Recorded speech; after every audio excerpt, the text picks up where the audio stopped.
Omukazi ategeerekeseeko erya Brown ku kyalo Mawere ekisangibwa Busia yakwatiddwa abakyala abadduukirize nga bamulanga okukuba mujja we Anita Nabwire omulawo n'amuleeta ebisago.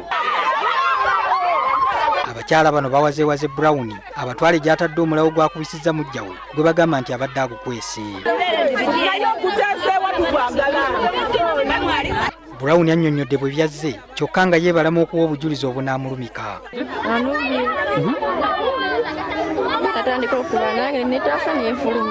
Ye omutimpula alabiddwako ng'abendabenda mu ngeri eraga nti omulawo gwamunoze era alulojja bw'ati. Bba wange n'akwata omukazi we n'asitula omulawo n'atandika okukuba. Ono okutuuka ku kyokya kino yabadde agenza afune obuyambi ewa bbe yamusuuliridde oluvannyuma lw'abaana okumulwalirira.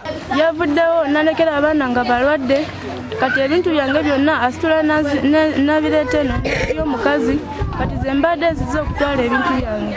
Abadduukiriza ensobi bagitadde ku musajja bawa abakazi bajja bano. Kale nga bw'omanyi omusajja okusuulira aba kati n'ojja oti akuweeko obuyambi ogenda ojanjabe oli omulwadde.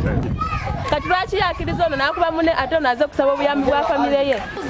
Omukazi ate nga gikwakula bwati ono yalumbye oli bulaka yalumbye ate mutuuka okulumba.